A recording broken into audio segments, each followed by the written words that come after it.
about this Yankees, Red Sox, Boston, New York thing. New Yorkers can't stand Boston across any sport, full stop. I'll get out there and say I can't stand the Red Sox, can't stand the Celtics, the Patriots, the city of Boston, the Commonwealth of Massachusetts, the greater New England region. Mm-hmm. Yeah, I don't know if Giant fans have any hatred towards Boston, but I hear what you're saying. Jet fans certainly do. Yeah, but I mean, I'm also just, for the record, Knicks, Giants, Rangers, Yankees. Love those diehard, don't really have the bandwidth for any of the other stuff. The last 2 years at the old stadium, I don't know if you guys, I mean, Don, you definitely probably saw this, but we had tickets in the upper deck behind home plate. And when the Yankees and the Red Sox played, granted, like this was, a few years after 2004, it was still white hot, and both teams were competitive. They used to have to line the upper deck with overtime cops to prevent fights because it was that intense. Because I think the difference now is, honestly, I think so. Like, now that Twitter exists, now that you can take shots online and be anonymous, like when that wasn't big, you really had to show up to shut somebody else up. Oh, and listen, the difference between some of the sauce, and that gets crazy. Well, the difference between Yankees, Red Sox, and Yankee Astros for that reason is that not a lot of Astro fans are traveling to New York to infiltrate Yankee Stadium and cause trouble. Boston's a 4-hour drive away, so yeah, when they get together, Yankee fans are going to be at Fenway, Red Sox fans are going to be at Yankee Stadium. It's going to become a thing. That's the one thing that's missing, Peter, from any kind of Yankee Astro rivalry. Yeah, social media, the Astro fans will go after the Yankee fans will go after Michael Kay for his takes on them cheating and all that stuff. But, how many Astro fans are actually at Yankee Stadium? I mean, it's pretty far away. I don't think there's that many Astro fans in New York. Yeah, and so it's that's not a difference. The same in that way. And also, it'd be interesting to bring in the Philly part of the conversation. I mean, I know Boston's bigger because the Red Sox-Yankee thing is so big, but Philly's Mets is bad.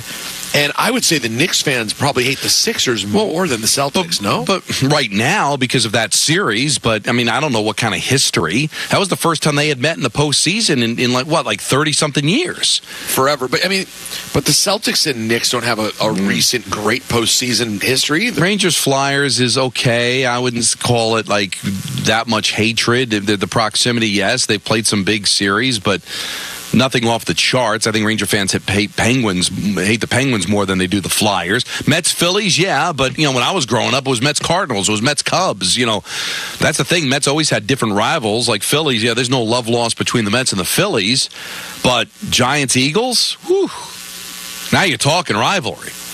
Now you're talking sheer hatred. That's really, to me, as a New Yorker, the only one that really boils my blood. Even as a Met fan, I can't hate the Phillies as much as I hate the Eagles.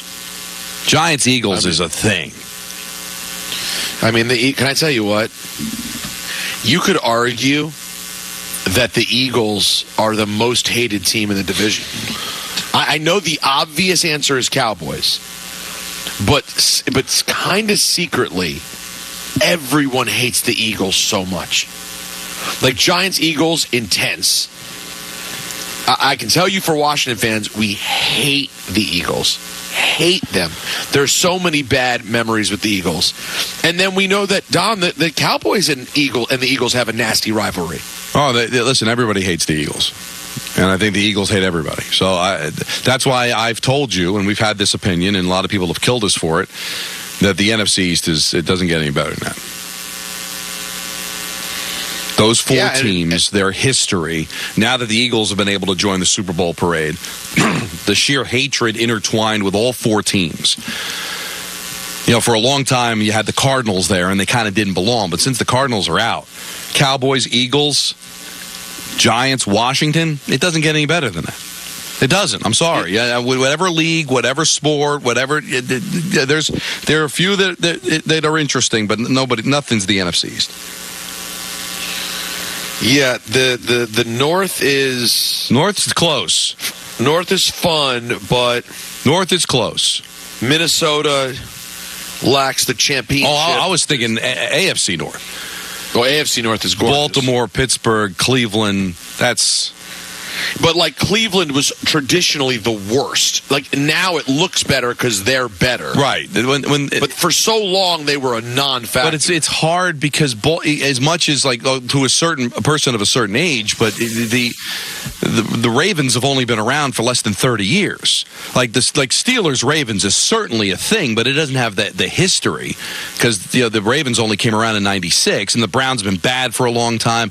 Cincinnati, that's good, but you look at all the Super Bowls the four teams have won in the NFC East, the history, all four of those teams. I mean, the youngest team's the Cowboys in 1960. Like, so there's a real rich history, a winning history, a tradition of all those teams not being able to stand each other. But the AFC North is close. The AFC West is close. Yeah. But again, it's so historic, though, because the Raiders are so, Raiders. Let's go. I mean, who am I to talk? The Commanders are not what they were either, although I believe we're back.